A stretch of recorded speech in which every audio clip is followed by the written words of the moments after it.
2020 NFHS Boys Lacrosse Rules Interpretations, presented by U.S. Lacrosse. The NFHS approved 5 rule changes for the 2020 season. Beginning January of 2022, all field players must wear protection that meets the NFHS ND 200 standard.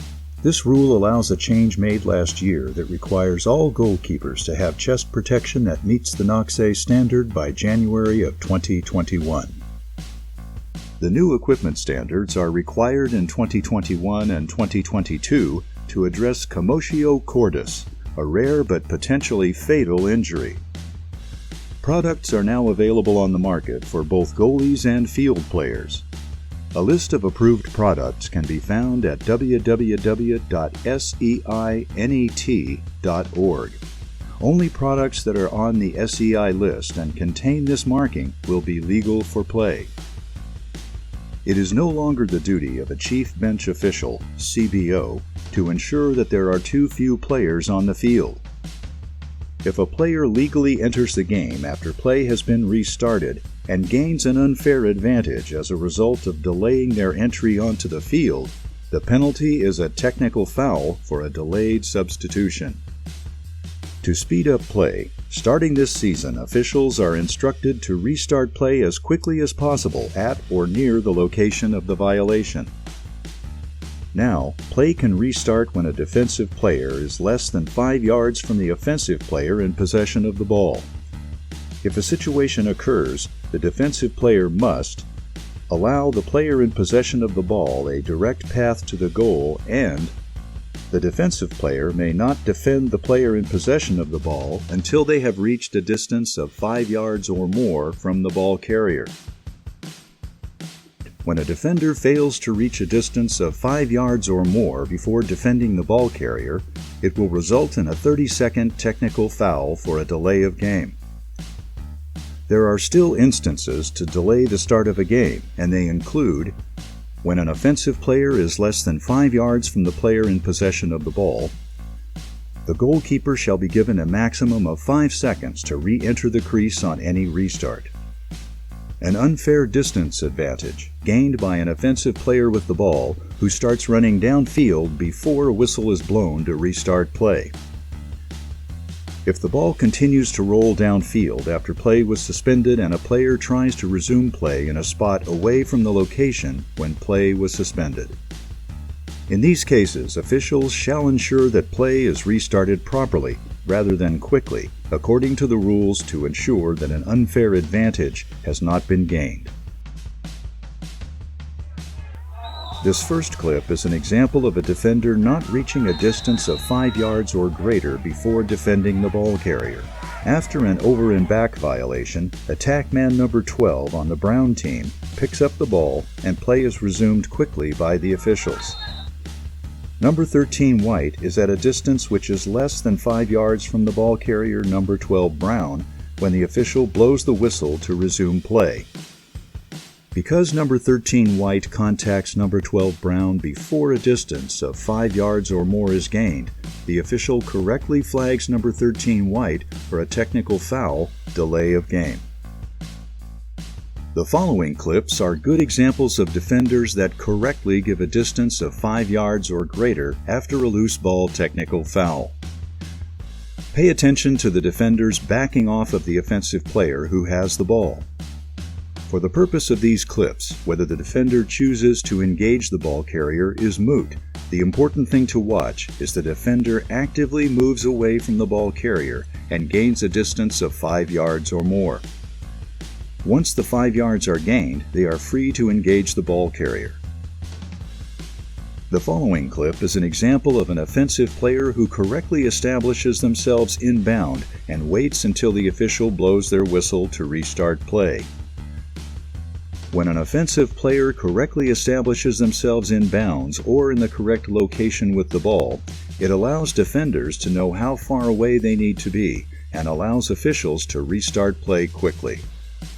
The following clip is an example of when offensive players restart in the wrong location and too quickly. Watch the player in blue pick up the ball at the location the ball went out of bounds and throw the ball up the field to a teammate. Since this is the wrong place to restart play and would give the team in blue an unfair advantage, the official correctly stops play and instructs the blue team to restart play in the correct position. The following clip demonstrates officials restarting play too quickly and not giving a goalie 5 seconds to return to their goal crease. Watch as the white goalkeeper carries the ball upfield, attempts a shot on goal, and commits a crease violation. When the red goalkeeper picks up the ball, play is restarted too quickly because the white goalkeeper is always granted up to 5 seconds to return to their crease before play can restart. Starting in 2020, all crosses that are found to be illegal, when inspected by an official during a game, carry a personal foul penalty time of 2 minutes, non-releasable. The 2 minutes foul replaces the previous illegal cross penalties time, in which some were correctable and carried a penalty length of 1 minute, and other fouls were not correctable, carry a penalty length of 3 minutes, and the cross was placed by officials at the table for the remainder of the game.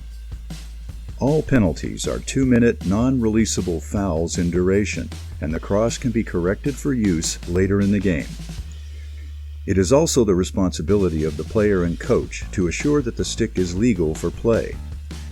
If inspected again in the future by officials and found to be again illegal, it would result in a new 2-minute non-releasable personal foul for an illegal cross. An exception will remain for hanging strings or a missing end cap. Both of these issues, when identified by officials, can be corrected without penalty, provided the player fixes the issue before returning to the game. For the 2020 rules, the committee clarified when throwing the cross is unsportsmanlike conduct personal foul and when throwing the cross is a technical foul for illegal procedure. The penalty for throwing a cross at the ball, another player, or other game personnel is a 1 to 3 minute releasable penalty. Throwing the cross for any reason other than at a ball, another player, or other game personnel is a technical foul for illegal procedure. The NFHS approved the following rule clarifications. The definition for possession has been updated to include both player and team has possession of the ball when a player can perform any of the normal functions of control. This includes carrying, cradling, passing, or shooting. The NFHS approved the following editorial corrections. Language for how to proceed with a player who may have sustained a concussion has been moved from Section 25 on team timeouts to Section 24, officials timeouts, since a potential concussion is an injury timeout. The language in the section is being updated to be consistent with the changes made in 2018 for a second and subsequent foul that occurs after there is a flag down and the game is in a slow whistle situation. The new language specifies that a crease violation or goalkeeper interference that occurs during a slow whistle situation shall be time-serving. The NFHS Boys Lacrosse Committee would like the lacrosse community to be aware of the following points of emphasis for the 2020 season. The NFHS Boys Lacrosse Rules Committee advocates for continued commitment by players and coaches to respect the game and each other, both on and off the field. Head coaches are asked to monitor and discuss sportsmanship with their players and assistant coaches to ensure the game is held to the highest standard. The committee expects all participants to continue to work together to exhibit good sportsmanship from pre-game through post-game. Continued emphasis is needed regarding player safety rules, specifically contact to the head-neck area, as well as contact to defenseless or unsuspecting players. Contact to head or neck shall result in a 2 or 3 minute non-releasable penalty. This must be the penalty whether the initial contact is made to the opponent's head or neck, or is a legal body check that slides up and into the opponent's head or neck. Players shall not body check a player in a defenseless position. Hitting a defenseless player will result in a 2 to 3 minute non-releasable penalty or ejection. Targeting the head or neck of an opponent or targeting a player in a defenseless position must result in a 3-minute non-releasable foul. When a player intentionally takes aim at an opponent's head or neck, targeting shall result in a 3-minute non-releasable penalty or ejection.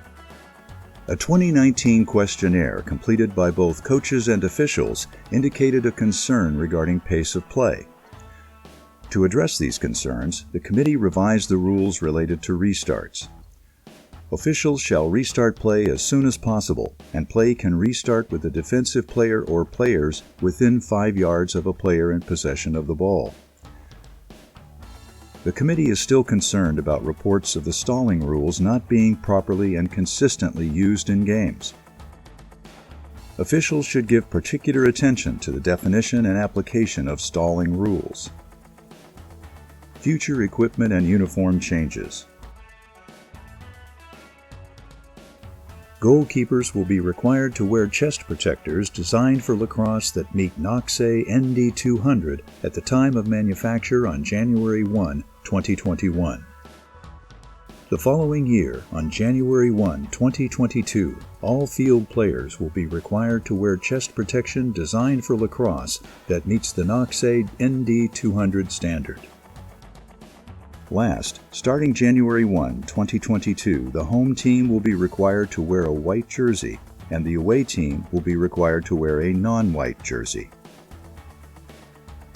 The NFHS and U.S. Lacrosse would like to thank you for watching the 2020 NFHS Boys Lacrosse Rules Interpretations. For more information about the rules, interpretations, memos, or for more resources, visit www.uslacrosse.org/rules and www.nfhs.org/activities-sports/lacrosse-boys/.